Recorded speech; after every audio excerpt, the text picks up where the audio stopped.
Bulletin में सबसे पहले आपको बताएं, मराकश कश्ती हादसे की आला सतह तहकीकात कराने का फैसला किया गया है।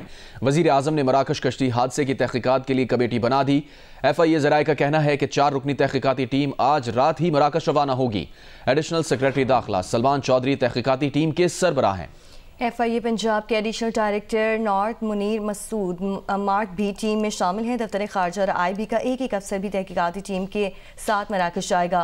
तहकीकाती टीम कश्ती हादसे में बच जाने वाले पाकिस्तानियों से मुलाकात करेगी। तहकीकाती टीम पाकिस्तानियों पर तशद्दुद और कत्ल की भी तहकीकात करेगी।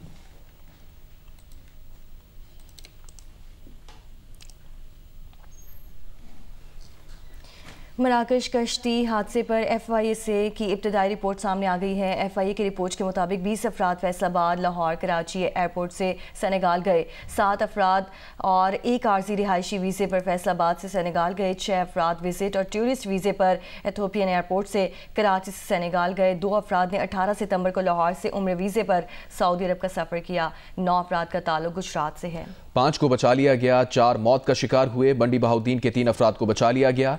3 कश्ती हादसे में जाँ बहक हुए। शेखुपुरा के 3 और सियालकोट के 1 मुसाफिर को बचाया गया। गुजरांवाला का 1 मुसाफिर जाँ बहक हुआ। 20 अफराद मई से सितंबर के दरमियान 3 एयरपोर्ट से सेनेगाल और सऊदी अरब गए थे।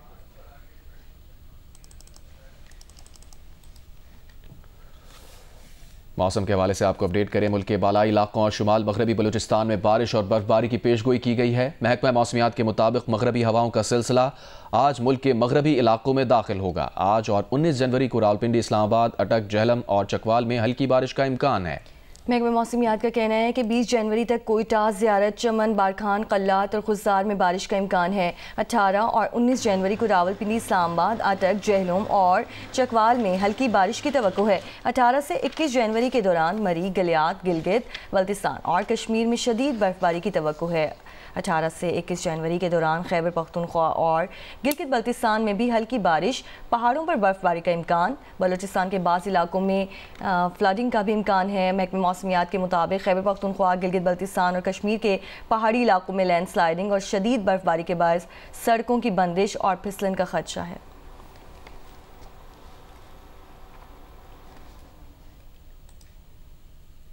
और आपको बताएं कि मुल्तान टेस्ट के पहले रोज़ वेस्ट इंडीज़ के खिलाफ पाकिस्तान की टॉप ऑर्डर बैटिंग नाकाम हो गई।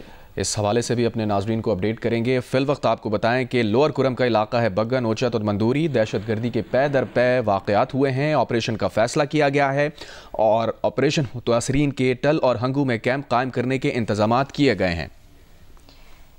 अली अफजल अफजाल हमारे साथ मौजूद हैं। अली अफजल अफजाल, बताइए क्या तफसीलात हैं आपके पास?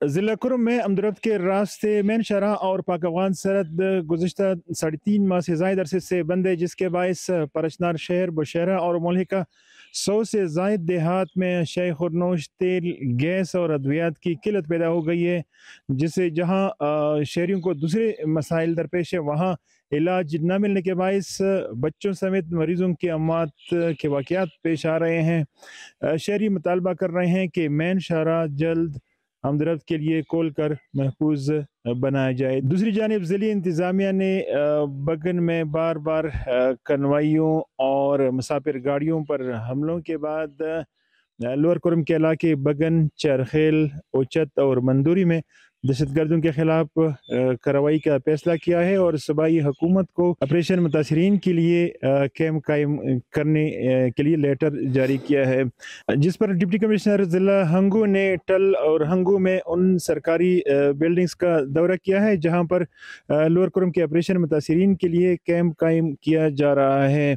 दूसरी जानिब ग्रैंड अमन जिरगा मेंबरान पीर हैदर अली शाह, वसी सैयद मियां, लायक रुगज़ई और हाजी नूरजब का कहना है कि कोहाट में अमन माहिदे के मौके पर उन्होंने परिकैन के अमायदीन के साथ जो वादे किए थे और हुकूमत ने कबाइल के साथ जो वादे किए थे उस पर अमल किया जाए, क्योंकि अमन माहिदे के बाद इलाके में बंकर मसमार किए जा रहे थे और दीगर इक़दामात उठाए जा रहे थे। ताहम बार बार अमन माहिदे की खिलाफ वर्जी की वजह से अमन कोशिशों को शदीद दचका लगा है और जिन कबाइल ने बार बार अमन माहिदे की खिलाफ वर्जी की है, अमन माहिदे के रूह से उनके खिलाफ कार्रवाई की जाए। मुल्तान टेस्ट के पहले रोज वेस्ट इंडीज के खिलाफ पाकिस्तान की टॉप ऑर्डर बैटिंग नाकाम हो गई। 40 रन पर 4 खिलाड़ियों के आउट होने के बाद साउद शकील और मोहम्मद रिजवान ने टीम को संभाला दिया। पाकिस्तान और वेस्ट इंडीज़ के दरमियान मुल्तान टेस्ट के पहले रोज़ का पहला सेशन धुंध की वजह से ज़ाया हो गया। खाने के वक्फे के बाद टॉस मुमकिन ना हो सका, जिसे पाकिस्तानी कप्तान शान मसूद ने जीतकर पहले बैटिंग करने का फैसला किया, मगर ये फैसला अच्छा साबित ना हुआ। सिर्फ 46 रन पर 4 खिलाड़ी डेब्यू करने वाले मोहम्मद हुरैरा, शान मसूद, कामरान गुलाम और बाबर आजम पवेलियन पहुँच गए। बज़ाहिर स्पिनर्स के लिए तैयार की जाने वाली पिच पर 4 में से 3 खिलाड़ी West Indian fast bowler Jayden Seales ने आउट किए। स्पिनर गोदाकेश को 1 विकेट मिली। 5 विकेट पर सऊद शकील और मोहम्मद रिजवान ने मोहतात अंदाज में बैटिंग की और जल्दी ख़त्म होने वाले खेल में टीम का स्कोर 4 विकेट पर 143 रन तक पहुंचा दिया। दोनों ने 97 रन की शराकत के साथ अपनी अपनी निफ्ट सेंचुरियां भी मुकम्मल कर लीं। और यहाँ आपको बताएं, पाकिस्तान और वेस्ट इंडीज़ के दरमियान पहले टेस्ट मैच का आज दूसरा दिन है। मुल्तान क्रिकेट स्टेडियम में खेले जाने वाले इस मैच को शहरी लेकर बहुत ज़्यादा पुरजोश हैं। इस पर मज़ीद डिटेल्स बताएंगे जौदत नदीम। जी, मुल्तान में पाकिस्तान और वेस्ट इंडीज़ की क्रिकेट टीमें आज दूसरे दिन के लिए टेस्ट मैच खेलने जाएंगी और इस हवाले से मुल्तान में काफ़ी जोशो खरोश पाया जा रहा है। सर्दी भी काफ़ी ज़्यादा है और धुंध भी है, तो लोग जो हैं सुबह सुबह ही क्रिकेट खेलने आए हुए हैं। यहाँ पे छोटे बच्चे हैं, नौजवान हैं जो यहाँ पे क्रिकेट खेल के एंजॉय कर रहे हैं। और पाकिस्तान का जो कल का स्कोर रहा है वो 143 पे 4 आउट रहा है। उस पर यहाँ पर जो नौजवान हैं उनका ये कहना है कि मोहम्मद रिजवान से उनको बहुत ज़्यादा उम्मीदें हैं कि वो सेंचुरी बनाएंगे और साथ ही साथ सऊद शकील एक प्रॉमिसिंग बैट्समैन के तौर पे सामने उनको नज़र आ रहे हैं, वो अच्छा परफॉर्म करेंगे। और पाकिस्तान जो है सेकंड डे के ऊपर अब मौसम थोड़ा बेहतर भी हो जाएगा, थोड़ी देर में शायद धूप भी निकल आए, तो पाकिस्तान की जो टीम है वो अच्छा परफॉर्म कर सकती है। यहाँ पे जो नौजवान है वो भी बहुत खुश हैं, छोटे बच्चे हैं, उनका भी ये कहना था कि मोहम्मद रिजवान से उनको बहुत उम्मीदें हैं और पाकिस्तान जो है वो टेस्ट मैच जीत सकता है। एहतसाब अदालत ने 190 मिलियन पाउंड रेफरेंस में बानी PTI को करप्शन, बदउनवानी और इख्तियारात के नाजायज इस्तेमाल पर 14 साल कैद और 10 लाख रुपए जुर्माने की सजा सुना दी। बुशरा बीबी को बानी PTI की गैर कानूनी सरगर्मियों की मावनत और मदद के जुर्म में 7 साल कैद और 5 लाख रुपए जुर्माने की सजा सुनाई गई है। अदालत ने अलकादर यूनिवर्सिटी और ट्रस्ट को वफाकी हुकूमत की तहवील में देने का भी हुक्म जारी कर दिया है। जेल अमले ने सजा के बाद बुशरा बीवी को भी तहवील में लेकर खवातीन बैरक में मुंतकिल कर दिया। रिपोर्ट करेंगे शबीर डार।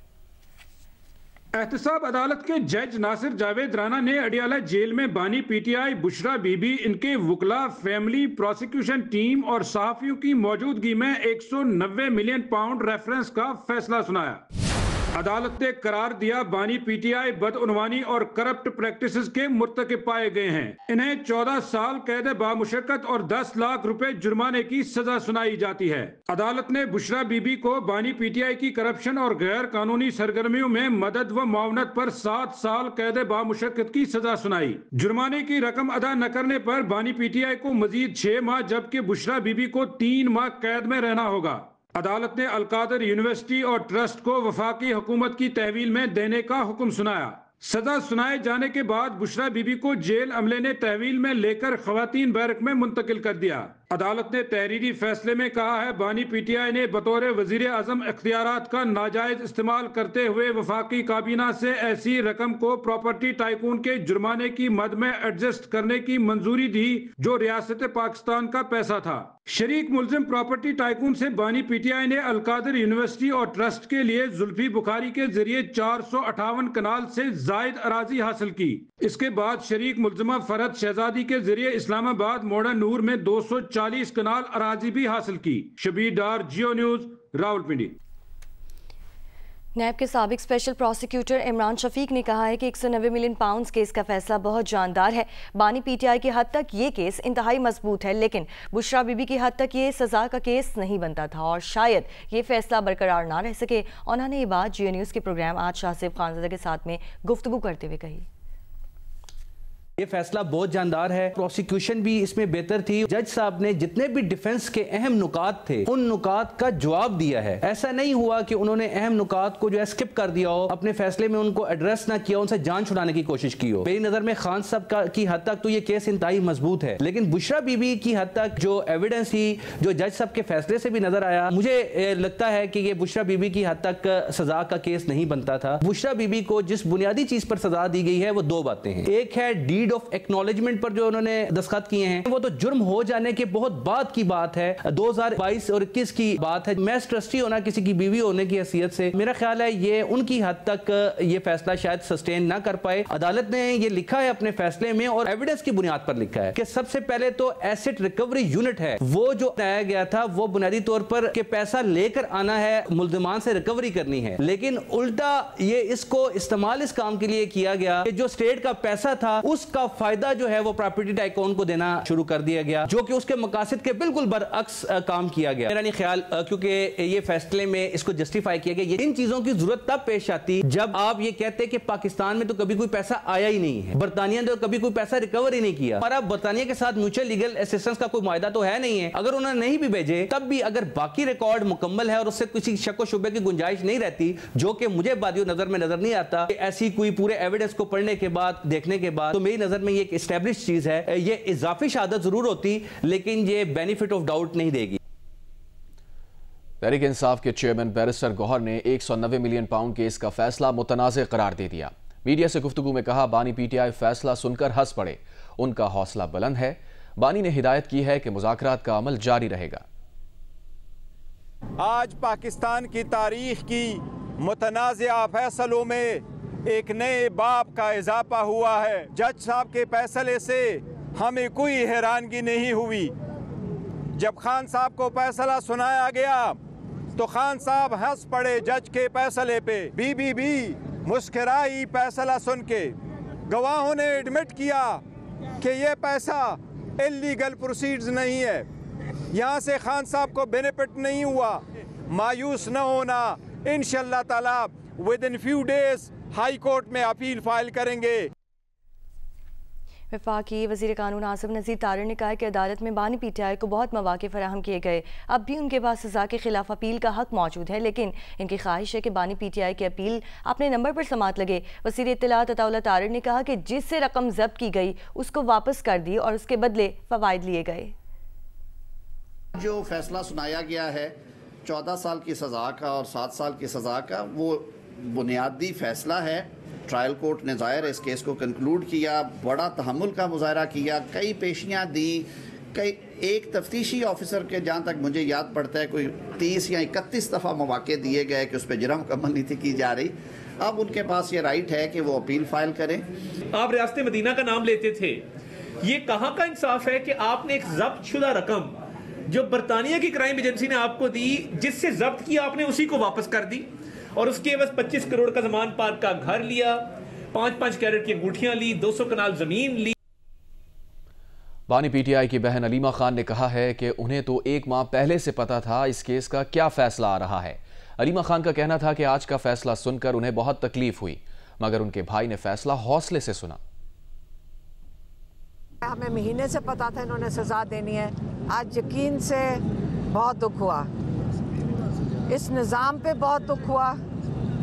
वो जज साहब जब सज़ा सुना रहे थे इमरान खान जैसी शख्सियत पे, उसके ऊपर भी बहुत तकलीफ़ हुई। और इमरान खान हमें कह रहे थे कि क्या हो गया, आप हौसला करो, आपकी शक्ल क्यों बन रही है, ये अल्लाह ताला की तरफ से जो सज़ा और जज़ा है वो अल्लाह ने देनी है, इन लोगों के हाथ में नहीं है। इमरान खान ने कहा कि सबको महमूद रहमान कमीशन रिपोर्ट पढ़नी चाहिए, क्योंकि तारीख़ बताती है कि आज जो कल जो हो रहा है वो तारीख़ में पहले हो चुका है।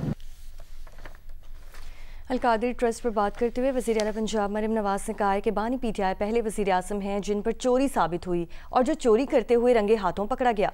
मरियम नवाज़ ने कहा कि इन्हें तो जेल में कम खाना दिया जाता है, लेकिन इस बात पर कोई एतराज़ नहीं, बानी पीटीआई को अच्छा खाना और सहूलियात मिल रही हैं। 190 मिलियन पाउंड के केस का फैसला है, मेरे पे तो झूठा इल्ज़ाम लगाया, लेकिन अल्लाह ताला देखता है। आज ना सिर्फ खुद पे चोरी साबित हुई है बल्कि पहला तारीख का वज़ीर आज़म है जो रिश्वत लेते हुए रंगे हाथों पकड़ा गया। और सबूत भी है, सब ने देखा है कि उसकी बीवी ने 5 कैरेट की अंगूठी मांगी बदले में। फैसले के बाद आज 1000 पॉइंट स्टॉक मार्केट जो है वो ऊपर चली गई। ये चीज़ क्या शो करती है? ये चीज़ शो करती है कि जब फितना नीचे जाता है कौम ऊपर जाती है। अल कादर यूनिवर्सिटी जिसका सारा ये मुकदमा है, मुझे कल अल कादर यूनिवर्सिटी की बच्चियों की एक वीडियो आई तो उन्होंने कहा कि हम मरियम नवाज शरीफ से ये कहते हैं कि वो हमारे पास भी आए, हम भी उसको मिलना चाहते हैं, हमें भी स्कॉलरशिप्स दे। और आज कल वो वीडियो मैंने देखी और आज वो अल कादर यूनिवर्सिटी जो अदालत ने पंजाब हुकूमत के या और हुकूमत के हवा सरकारी तहवील में दे दी, मेरे पास आ गई है वो यूनिवर्सिटी। अब आपको इंशाअल्लाह ताला उस यूनिवर्सिटी में मज़हब की तालीम भी दी जाएगी, दुनिया की तालीम भी दी जाएगी। आपको जादू टूना करना नहीं सिखाएंगे वहाँ पे। जियो स्पोर्ट्स में आपको बताएं, पाकिस्तान क्रिकेट बोर्ड के डायरेक्टर इंफ्रास्ट्रक्चर जवाद अहमद काजी का कहना है कि कदाफी स्टेडियम की अपग्रेडेशन का टाइमलाइन के मुताबिक फिनिशिंग का काम जारी है, किसी को शक व शुबे में नहीं रहना चाहिए। चैंपियंस ट्रॉफी से कबल यहां 8 फरवरी को 3 मुल्की सीरीज का मैच होता हुआ सब देखेंगे। चैंपियंस ट्रॉफी से कबल कज़ाफी स्टेडियम की अपग्रेडेशन का काम फिनिशिंग के मरहले में जोरों शोर से जारी है। Director infrastructure PCB Jawad Ahmed Qazi ने तामीराती काम के हवाले से मीडिया को ब्रीफिंग देने के बाद जियो न्यूज को बताया कि अपग्रेडेशन की फिनिशिंग टाइमलाइन के मुताबिक जारी है। 25 जनवरी से काम मुकम्मल होना शुरू हो जाएंगे और 30 जनवरी तक स्टेडियम मुकम्मल तैयार होगा। सीट्स लग रही हैं, लाइट्स लग रही हैं, स्क्रीन लग रही हैं। लाइट्स और स्क्रीन्स 2 से 3 दिन में कंप्लीट हो जाएंगी। इनको हम एनर्जाइज कर देंगे और बाकी स्क्रीन ये चेयर्स हैं, ये आ चुकी हैं, इनको हम 7-7 दिन की तनसीब कर रहे हैं। बिल्डिंग का काम हमारा कंप्लीट है, ग्राउंड और 1-2 दिन में हम कंप्लीट कर लेंगे इन ऑल रिस्पेक्ट। और उसके बाद जो ऊपर वाले फ्लोर हैं, एक दिन के वक्फे से इस पे ऊपर जाते जाएंगे। स्टेडियम के फिरोजपुर रोड के दाखिली रास्ते से सड़कों की तामीर का काम भी किया जा रहा है, जो लिबर्टी के दाखिली रास्ते तक जाएगा। लिबर्टी वाली जो अप्रोच है उसको हम पहले सिंगल वे थी, उसको 2 वे कर रहे हैं ताकि लोगों को ये अप्रोच एक बड़ी अच्छी हो जाए। और उसके साथ फुटपाथ बन रहे हैं, हॉर्टिकल्चर का बंदोबस्त कर रहे हैं, लाइट्स लगेंगी इधर, और ये एक बड़ी अच्छी फैसिलिटी लाहौर की जो इंफ्रास्ट्रक्चर में ऐड होगी। कज़ाफी स्टेडियम की फिनिशिंग का अभी बहुत काम बाकी है, लेकिन पीसीबी पुरज़्म है कि 3 माह में यहाँ तक पहुँच सकते हैं, तो 10 रोज में बाकी काम भी मुकम्मल कर सकते हैं। फोकस्ड होकर काम कर रहे हैं, अपनी टाइमलाइंस को हम मीट कर रहे हैं और जब ट्रायंगल सीरीज का मैच होगा लाहौर में तो सारी दुनिया देखेगी उसको। चैंपियंस ट्रॉफी का पहला मैच कज़ाफी स्टेडियम लाहौर में 22 फरवरी को खेला जाएगा, जबकि चैंपियंस ट्रॉफी से कबल सेफरी की सीरीज के 2 मैचेस भी यहां खेले जाएंगे। कैमरामैन जवाद हैदर के साथ Suhail Imran, Geo news Lahore. ICC women's under nineteen world cup आज से मलेशिया में शुरू होगा। पाकिस्तान टीम इफ्तिताही रोज़ अमेरिका से मुकाबला करेगी। पाकिस्तानी कैप्टन कोमल खान का कहना है कि ग्रुप मैचेस जीतने की भरपूर कोशिश करेंगे। 16 मुमालिक की विमेंस अंडर-19 टीमों का वर्ल्ड कप क्रिकेट का मेला कल से मलेशिया में लगेगा, जिसके लिए पाकिस्तान टीम जौहर बोरो में मौजूद है और भरपूर तैयारियां कर रही है। कौमी टीम मेगा इवेंट में अपना पहला मैच कल अमेरिका के खिलाफ खेलेगी। उसके लिए खिलाड़ियों ने 4 घंटे तवील प्रैक्टिस सेशन किया, फील्डिंग की ड्रिल्स की, बैटिंग और बॉलिंग की भी खूब मशक की। कप्तान कोमल खान का कहना है कि ग्रुप मैचेस जीतने की भरपूर कोशिश करेंगे। हेड कोच मोहसिन कमाल कहते हैं कि प्लेयर्स का एतमाद पहले से बेहतर है, खिलाड़ियों की अच्छी तैयारी है। पाकिस्तान के शायान आफरीदी ने ITF एशिया 14 और अंडर डेवलपमेंट चैंपियनशिप जीत ली। कोलंबो में खेले गए इवेंट में पाकिस्तानी प्लेयर्स ने शानदार कारकर्दगी के जरिए फतह हासिल की। फाइनल में शायान ने सेकंड सीड सिंगापुर के पाक निकोलस मैनिंग को शिकस्त दी। मैच में शायान की कामयाबी का स्कोर 6-3, 6-7 और 6-4 रहा। इवेंट में पाकिस्तान के राशिद अली की 12वीं पोजीशन रही। गर्ल्स कैटेगरी में बिस्मिल जिया 6ठे और हाजरा सुहेल 7वें नंबर पर आईं। पाकिस्तान स्पोर्ट्स बोर्ड के डायरेक्टर जनरल मोहम्मद यासिर पीरजादा और पाकिस्तान टेनिस फेडरेशन के सदर एहसामुल हक ने शायान की गैर मामूली कारकर्दगी पर उन्हें मुबारकबाद देते हुए कहा कि शायान की जीत पाकिस्तान में खेलों के रोशन मुस्तकबिल का मुंह बोलता सबूत है। कराची के साहिल पर जारी 3 रोज़ा सिंध बीच गेम्स का आज दूसरा रोज़ है। बीच गेम्स में boxing, throw ball, handball, volleyball, kabaddi, soccer, karate, badminton और दीगर गेम्स के मुकाबले होंगे। सूबाई वज़ीर सरदार मोहम्मद बख्श खान महर ने निशान पाकिस्तान के मकाम पर सिंध बीच गेम्स का बाकायदा इफ्तिताह किया। बीच गेम्स में सिंध भर की तमाम डिवीजन्स कराची, हैदराबाद, लाड़काना, मीरपुर खास, शहीद बेनज़ीराबाद और सखर के 500 खिलाड़ी हिस्सा ले रहे हैं। वज़ीर खेलो उमूर नौजवानाने सिंध सरदार मोहम्मद बख्श महर का कहना था कि सिंध बीच गेम्स इतवार तक जारी रहेंगे। नुमाया कारकर्दगी का मुजाहरा करने वाली टीम्स और खिलाड़ियों को मेडल्स और कैश प्राइज भी दिए जाएंगे। वक्त हुआ ब्रेक का। सनती भंग के टेक्सटाइल, कागज़, फर्नीचर, कॉस्मेटिक्स और सेहत की देखभाल की मसनूआत में इस्तेमाल के हवाले से ज़राई यूनिवर्सिटी फैसलाबाद में आलमी वर्कशॉप मुनक्किद की गई। इरफान उल्ला रिपोर्ट करें। फैसलाबाद ज़राई यूनिवर्सिटी में इंडस्ट्रियल हेम्प यानी सनती भंग पर होने वाली पहली आलमी वर्कशॉप में माहिरीन ने इसे कपास के मुकाबले में कदरे सस्ती और पायदार फसल करार देते हुए इसकी काश्त और इस्तेमाल को बढ़ाने पर जोर दिया। Industrial hemp is by its nature a sustainable crop.